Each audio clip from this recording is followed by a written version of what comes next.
Hay pocos momentos de lucidez semejantes a cuando uno comprende que se va a morir. Empero, ¿qué quiero decir con esto? ¿A qué me refiero exactamente? Sí, todos los aquí presentes entendemos lo que significa me voy a morir, y desde bien pequeños. Uno podría explicarle a un niño, mira, la muerte es el cese de las funciones vitales. ¿Ves? Su corazón no late, sus pulmones no captan oxígeno, sus extremidades no se mueven, etc.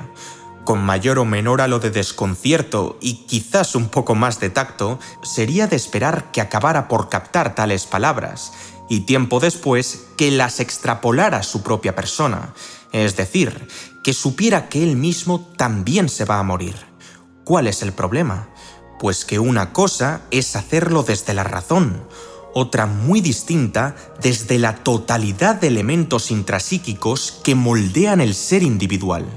Efectivamente, hacer de la muerte algo nuestro exige que ahondemos en un estadio introspectivo mucho más profundo, con lo cual sabrán perdonarme si les confieso cuán difícil encuentro traducir al lenguaje ordinario un accidente mental de tal calibre.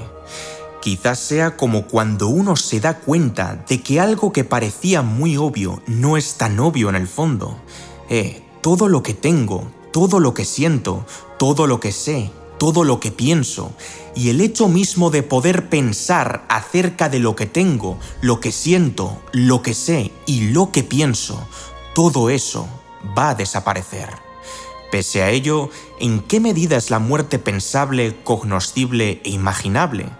Y más inquietante aún, ¿qué implicaciones tendría una verdadera relación con la muerte por medio de lo pensado, conocido o imaginado?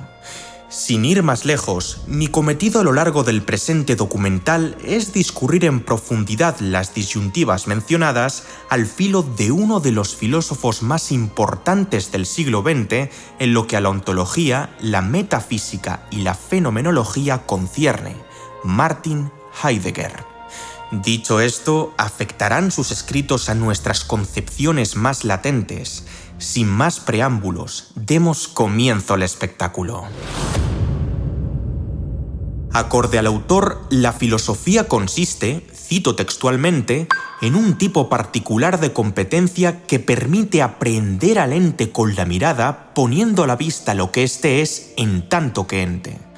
Lo sé, estas declaraciones parecen un tanto enrevesadas prima facie. Para su tranquilidad, desgranaré esta tesis con su debido miramiento. El pensamiento heideggeriano gira en torno al ser. Sin embargo, antes de penetrar de lleno en la generalidad que este concepto suscita, es menester interpelarse por la esencia del ente que cuestiona su existencia en primera instancia. En efecto, esta clase especial de ser recibe en el glosario del pensador alemán el apelativo de Dasein, y para gente de a pie como tú y como yo, el ser humano de toda la vida. Bien, pues a esto se refería el susodicho filósofo con la definición proporcionada anteriormente. El sentido literal de Dasein es ser ahí o ser en el mundo para indicar el ámbito en el que se produce la entrada y revelación constante de la persona para con el ser. Aún así, hay que guardar cierta precaución a la hora de emplear esta palabra, pues cabe a múltiples y divergentes interpretaciones. En realidad, tiene difícil traducción y además va cambiando de acento y casi de acepción a lo largo de los escritos del autor. De hecho, él mismo llegó a reconocer en su carta sobre el humanismo la insuficiencia de sinónimos como ser humano o existencia para referirse a dicho término. Dado que el propósito de este ensayo gira en torno al tema de la muerte, supongamos momentánea y pragmáticamente que Dasein y ente consciente de su ser existente hacen alusión a lo mismo. Para comenzar, ¿qué entiende Martin Heidegger por un ser humano auténtico? El hombre representa para él la posibilidad en su máximo apogeo, a saber, un todo puede ser de un ente mundano y pensante. Así pues, la mundanidad y el pensamiento hacen referencia a una conciencia arrojada al mundo como eyecto y cuyas opciones de hacerse y construirse no conocen límites en tanto que Dasein. Por ello, a la cuestión de si todo ser humano es auténtico, la respuesta es que no. Y la más plausible explicación es que no toda conciencia se reconoce como hacedora de sí misma. En su lugar, la verdadera autenticidad requiere una condición extra por parte del individuo: entender la radical apertura de su ser como una amplia constelación de posibilidades, y en consecuencia, cuestionarse acerca de su existencia entendida como poder ser. ¿Quién soy yo? ¿Quién no soy yo? De eso que soy y no soy, ¿qué me representa y qué no? En luz de lo expuesto, ¿qué puedo hacer? ¿Qué debo hacer? ¿Qué quiero hacer? Y más importante aún, ¿cómo puedo integrar todos los elementos previamente mencionados en un proyecto vital? Dasein expresa el hecho de que la existencia no solo se define como rebasamiento que trasciende la realidad dada en dirección de posibilidad, sino que este sobrepasamiento se producirá siempre con respecto a algo, es decir, que la persona está situada de manera dinámica en el modo de poder ser. El existente que de bien espíritu es, por lo tanto, aquel que decide existir de manera auténtica por la elección que hace de sí mismo en el instante que le sobreviene y en el que elige sus posibilidades más propias. ¿Y cuáles son esas posibilidades? Ni más ni menos, aquellas que lo realizan históricamente en su particularidad, es decir, aquellas que componen un hilo conductor continuo y articulado que se va desplegando a lo largo del tiempo. El ser sí mismo, el ser auténtico, no es distraído por cualquier posibilidad que no tenga vínculo con las anteriores, sino que entiende el conjunto de sus posibles como ladrillos que forman un quién congruente. A pesar de la enorme complejidad que encierra el párrafo anterior, es quizás uno de los más relevantes. Con todo, el hombre no puede divagar libremente por las vastas llanuras del autorreconocimiento, sino que vive cercado en la parcela de las formas a priorísticas del espacio-tiempo. En otras palabras, su constitución en el plano espacial y en la línea temporal dibujan el horizonte de su comprensión tanto acerca de sí mismo como de su alrededor. Sí, retornemos una vez más a un lenguaje más simple.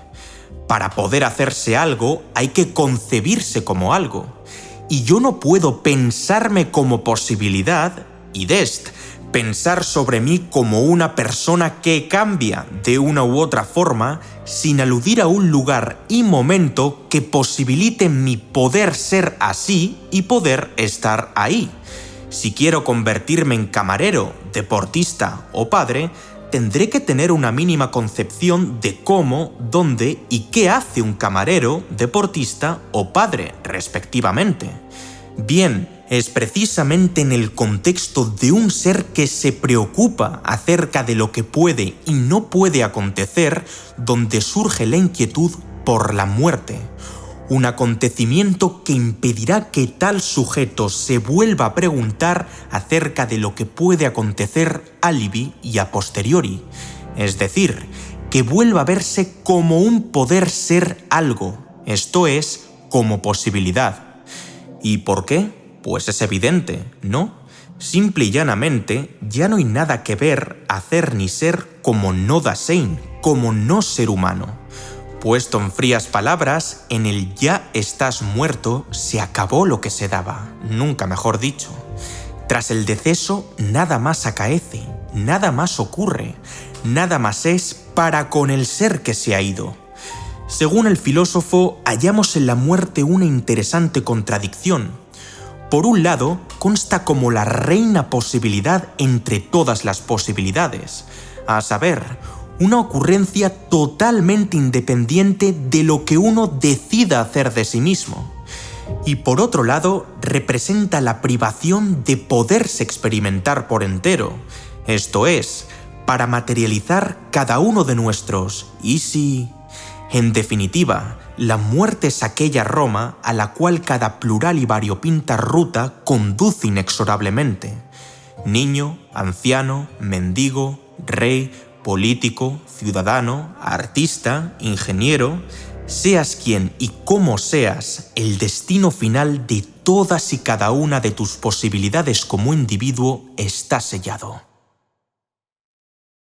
Previamente, hemos puesto sobre la mesa un conjunto de cuestiones que denotan autenticidad existencial con respecto al Dasein. Empero, ¿cómo podríamos entablar un vínculo puramente auténtico con la muerte? Desde luego, estamos hablando de dos cosas bien distintas. Por ejemplo, nos hacemos más auténticos cuando nos lamentamos en un tono nihilista. Ya nada tiene sentido porque me voy a morir. Nos hacemos más auténticos cuando afirmamos el presente a grito de carpe diem, a disfrutar de la vida, que son 2 días. Nos hacemos más auténticos cuando proponemos metas y objetivos vitales con ánimo de sentirnos más satisfechos. He de diseñar un propósito en virtud de los valores más nobles. Nos hacemos más auténticos cuando concluimos el debate con aires de indiferencia. No merece la pena comerse la cabeza con la muerte. O nos hacemos más auténticos cuando actuamos despavoridamente como si fuéramos a morir mañana. Mi temor está completamente justificado y debo anticipar todo pronóstico que pueda acelerar mi partida. La verdad es que este asunto está todavía lejos de una resolución cabal. Es más, ¿podemos tan siquiera preguntarnos cosas acerca de la muerte habida cuenta de su naturaleza atópica? ¿Es procedente indagar en una otredad ya de por sí impensable, desconocida, inhóspita y aterradora? Claro, uno no ha de perder de vista el prudente y apaciguador apunte del maestro Sócrates en la Apología de Platón. Una relación virtuosa con la muerte implica el reconocimiento de nuestra ignorancia ante la misma, pues constituye el límite último de nuestra experiencia, conocimiento y pensamiento. En virtud de lo expuesto, ¿cómo es entonces posible que tal evento sea el mismísimo epicentro de la ontología fenomenológica de Heidegger? Pues muy simple. A pesar del misterio incognoscible y irresoluble que encierra, la muerte estructura nuestra relación con el ser. Y esto ya nos da ciertas pistas acerca de la fragilidad de ciertas actitudes necias y o desadaptativas acorde al autor. Verbigracia, negar rotundamente que la muerte del otro hará acto de presencia en nuestra conciencia nos arrastraría a los confines de una bizarra, extasiada, desinformada, quimérica y burbujística ilusión que, tarde o temprano, acabaría por desmoronarse tras chocar radicalmente con la imperante realidad. La gente muere, y es tan solo cuestión de tiempo que seamos testigos, directos o indirectos, del fallecimiento de un tercero. Asimismo, ¿qué hay de nuestro final? Dilucidar imaginativamente cómo podría ser la experiencia de muerte para con nosotros es, cuanto menos, un absurdo lógico y semántico. Acorde al pensador alemán, se trata de una experiencia vedada, a saber, no puede ser comprendida ni experimentada por el hombre.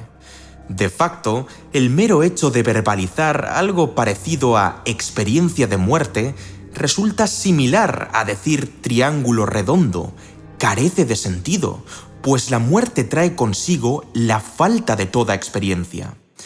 Ergo, todo lo descrito hasta el momento pone de manifiesto la bipartición entre la muerte percibida como fenómeno externo y la muerte adscrita como máxima posibilidad interna. En el primer escenario, la muerte percibida como fenómeno externo, el Dasein coestá con el prójimo. No es un ente aislado, sino que se relaciona con el otro empatizando con sus sentimientos, adoptando sus hábitos, intercambiando sus opiniones, concibiendo sus ideas, aprendiendo de sus elecciones y un largo etcétera. Tras darse una defunción, podría de facto afirmarse que uno o varios Dasein coestán con el difunto, e inclusive que alguno de ellos ha podido presenciar su partida con sus propios ojos. Desde esta óptica, el término muerte ocupa una plaza ontológica y epistemológica al percibirse como fenómeno ocurrente u objeto abstracto, a saber, como algo que pasa y vemos que pasa. ¿Y en qué consiste eso? Simple, el fin del Dasein.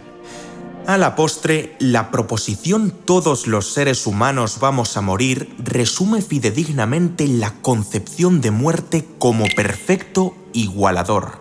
Sin embargo, hay algo que no cabe reivindicar con la pretérita vehemencia: la coexistencia del muerto con los Dasein. El hecho de que la muerte pase y veamos cómo pasa la muerte en el mundo no es en absoluto semejante a decir que la muerte nos pasa y veamos cómo la muerte nos pasa a nosotros. Según el filósofo, aunque el ser humano sí sea capaz de representarla psicológicamente como transformación, desaparición, inexistencia, jamás podrá experimentarla. Para ilustrar mejor el segundo escenario, la muerte adscrita como máxima posibilidad interna, creo conveniente acudir a un excelente fragmento de la carta a Meneceo salida del puño y letra de Epicuro. Ejercítate en considerar que la muerte no es nada para el hombre, porque representa la privación de todo sentido, y no hay bien ni mal que no pueda sentirse. De ahí que la recta estimación de tal escenario como cosa que nada nos concierne hace gozosa, aunque sea inevitablemente mortal, nuestra existencia. Nada terrible hay en la vida para quien tiene la certeza de que nada terrible conlleva la ausencia de la misma. Así, vano es quien alega temer a la muerte per se. Cuando nosotros somos, la muerte no está. Y cuando la muerte esté, entonces nosotros ya no seremos. Sin embargo, la mayoría de los hombres ora huyen de ella como del mayor mal, ora la buscan como descanso de los males de la vida. Por su parte, el sabio no desdeña vivir, pero tampoco tiene miedo a no vivir, ni tiene nada contra la vida, ni cree que haya nada malo sin ella. Bajo este marco, ya no es posible hablar con propiedad del término ni desde la ontología, porque la muerte no es nada, ni desde la epistemología, porque la muerte nunca se le aparecerá como representación a un sujeto consciente. Ciertamente, yo podría llevar a cabo la extrema decisión de sacrificar mi vida por la de una persona a la que quiero con locura, pero lo que no puedo ni podré hacer es morir su muerte.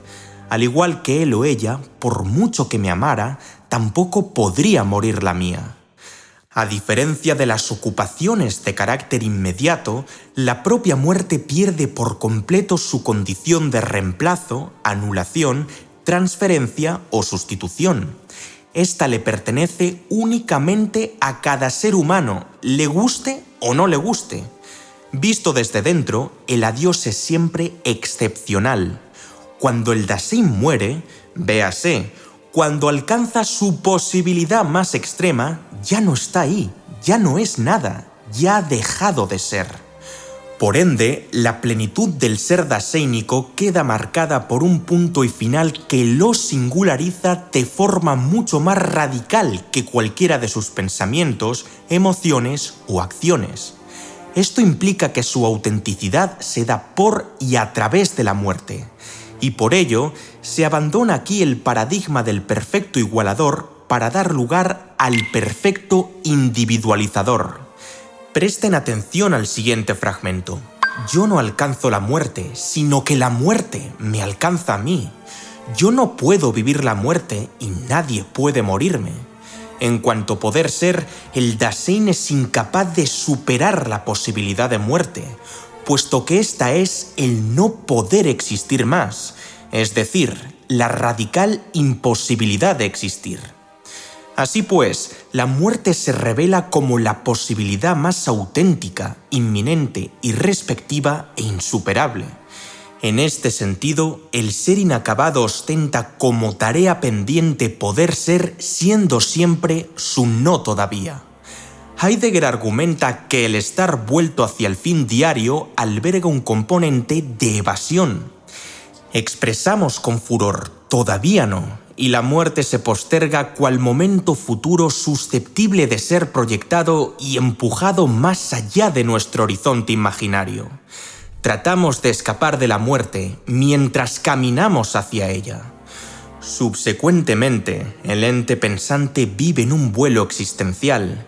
La paradoja del Dasein es que muere fácticamente mientras existe al estar vuelto en forma de caída hacia el no ser, y en contrapartida huye de su máxima posibilidad en todo instante. Con miras al último punto, no cabe la menor duda de que el ser está intrínsecamente ligado a la muerte. La preocupación del hombre no solo se ciñe a razones para mejorar su experiencia vital. En adición, el individuo se repite en sus adentros. Más vale que esos motivos sean valiosos, porque voy a tener que hacer todo lo posible por sobrevivir en el mundo sabiendo que no morir es imposible. O lo que es lo mismo, que mi muerte es la más ulterior posibilidad. Sin más remedio, nos corresponde ahora sumergirnos en el corazón de la existencia humana para recomponer todos y cada uno de los elementos del discurso. Es harto evidente que, debido a su aparición como fenómeno social, histórico, teológico, biológico y psicológico, la muerte alberga una dimensión cotidiana. A fin de cuentas, nada ni nadie nos quita el hecho de ser conscientes de que vamos a morir, y con ello, la instauración, desarrollo y persistencia de ciertas disposiciones afectivas ante nuestra inevitable marcha. Así, la voz de la intriga asola al sujeto con un estridente clamor que le solicita sin cesar: ¿cómo, cuándo y dónde moriré? Un clamor que, por supuesto, se topa con un atronador silencio que desemboca en la heurística del «no lo sé». Y para colmo, es bastante probable que me pase gran parte de mi vida sin saberlo. Dado un clima cognoscitivo en el cual la certidumbre formal del «me voy a morir» contrasta con la incertidumbre material del «desconozco las condiciones específicas de mi muerte», termina germinando en la psique humana un fruto llamado angustia. Y mucho cuidado, la angustia no ha de confundirse con el temor en el vocabulario heideggeriano, motivo por el cual estamos llamados a reflexionar con cautela. En primer lugar, ¿se puede tener miedo a la muerte de los demás? Claro, el duelo ante la pérdida consta como uno de los procesos de adaptación emocional más demandantes, tormentosos y aflictivos a los que un ser humano puede enfrentarse. En segundo lugar, ¿se puede tener miedo a la antesala de la muerte? Desde luego, pensar en las plurales, hórridas y dolorosas maneras en las que podríamos fallecer sobrecogería el alma a cualquier ser humano lo suficientemente sensible. En tercer lugar, ¿se puede tener miedo porque la muerte llegue antes de haber vivido en las condiciones y facultades esperadas? Obviamente. No seré yo el único que encuentra escalofriante irse a la tumba con la sensación de no haber indagado en ciertos lugares, vivencias y proyectos. En esencia, me atemoriza no haber dejado en el mundo la huella que quería dejar, no haber consumado las posibilidades que me constituyen como individuo integral. Antes bien, ¿es posible tener miedo a la muerte en sí? O sea, si antes la hemos definido como la ausencia de toda experiencia y la privación de todo sentido, ¿hay acaso sentido alguno en mostrar pavor hacia ella? Bien, la contestación del filósofo es clara y concisa: no. Incluso sumidos en pleno vuelo o distracción, no se puede temer a la muerte, puesto que el miedo se dirige siempre a un elemento concreto. Habida cuenta de ello, el miedo ante el no ser requiere la reducción de la imposibilidad hacia una manifestación material, reificación simbólica o domesticación actualizada. Puesto en palabras llanas, tememos a objetos determinados y situaciones particulares, bien sean representaciones reales o ficticias. Ahora, por cuanto la muerte no es representable, comprensible ni imaginable, no se la puede temer como quien teme algo, sino que respondemos ante ella con amedrentamiento, angustia o ansiedad. El pensador alemán incide con claridad respecto a dicha noción en el siguiente pasaje de Ser y Tiempo. Por un lado, el antequé del miedo es siempre un ente perjudicial intramundano que se aproxima desde cierta zona y una vez ahí puede alcanzarnos o no alcanzarnos. Por otro lado, el antequé de la angustia se caracteriza por el hecho de que lo amenazante no está como tal en ninguna parte. El individuo no ve un determinado aquí o allí desde el que pudiera acercarse la amenaza, ya está en el ahí y al mismo tiempo en ninguna parte. La muerte está tan cerca que nos sofoca y corta el aliento colocando su afilada daga en nuestro cuello, pero sin llegar nunca a tocarlo. Con arreglo a lo mencionado, ¿cuál es entonces la causa veraz de la inquietud existencial que suscita nuestro adiós? Pues la propia indeterminación de la muerte, una imborrable atopía que llega por sorpresa, un lugar cercano, mas ilocalizable a la par, un algo que no es nada sino la nadidad misma. Dadas las circunstancias, ya es hora de abordar la cuestión capital del ensayo. Encarar auténticamente la muerte requiere del individuo un tipo de proyección temporal y actitud existencial que Heidegger bautizó como resolución anticipatoria. Sin más rodeos, continúo con la lectura para ofrecer a la audiencia una definición del concepto tan breve como suficiente. La anticipación consiste en adelantarse hasta la posibilidad de muerte, es decir, ser para la muerte. En este ambiente, el sujeto no elude su final, ni tampoco lo posterga como un presente futuro, sino que prepara y abre de lleno su ser a la proyección del futuro más extremo como determinación del presente mismo. Entonces, la angustia se pone al día con el Dasein, a saber, la propia inquietud del individuo le propicia un toque de corneta para despertar su conciencia y acto seguido le convoca a abordar el problema de la muerte. Lejos de esperar impasible, ansiosa, pasiva y angustiosamente a morir, quién sabe por qué, dónde, cuándo y cómo, el héroe del tiempo alzará su voz en lo que dice: me estoy comportando como alguien que se va a morir y que es encima perfectamente consciente de ello. ¿Cómo penetra el punto final de mi existencia en mi existencia actual? ¿De qué forma afecta la nulidad del mañana a mi facticidad de hoy? ¿Qué cambiaría en mí si tuviera realmente presente que me voy a morir? De aquí en adelante, la muerte estará incrustada en el ente consciente de su ser existente en forma de un plugin cognitivo que recibe el nombre de antelación. Voy a calcular ex ante mortis cómo mi condición de mortalidad actualizada modificará mis acciones, pensamientos y emociones del aquí y ahora. En una auténtica relación con la muerte, el Dasein debe ajustarse por sí mismo hacia lo posible en un proceso de expectación.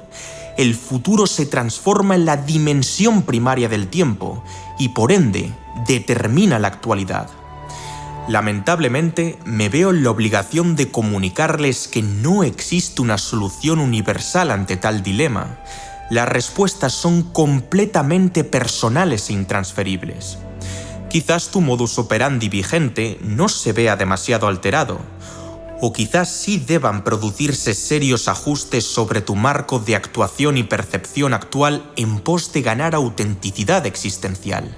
Es más, puede que tu antiguo ser se desmorone cual castillo de arena fina impactado por las olas del mar. Así pues, la pregunta ¿qué hago con mi vida en este statu quo? Ya no tendrá tanto sentido como ¿qué hago con mi muerte? O mejor dicho, ¿qué está haciendo mi muerte de mí? Amigas, amigos, eso es ser auténtico. Anticiparse hasta la posibilidad de muerte, es decir, ser para la muerte, ser para morir. y no podría dar por sentada la disertación sin hacer antes un llamamiento al espectador para que escriba en la caja de comentarios cómo es él o ella para la muerte. Por mi parte, me despido de ustedes con una cita del insigne psicoanalista Sigmund Freud: si quieren soportar la vida, prepárense para la muerte.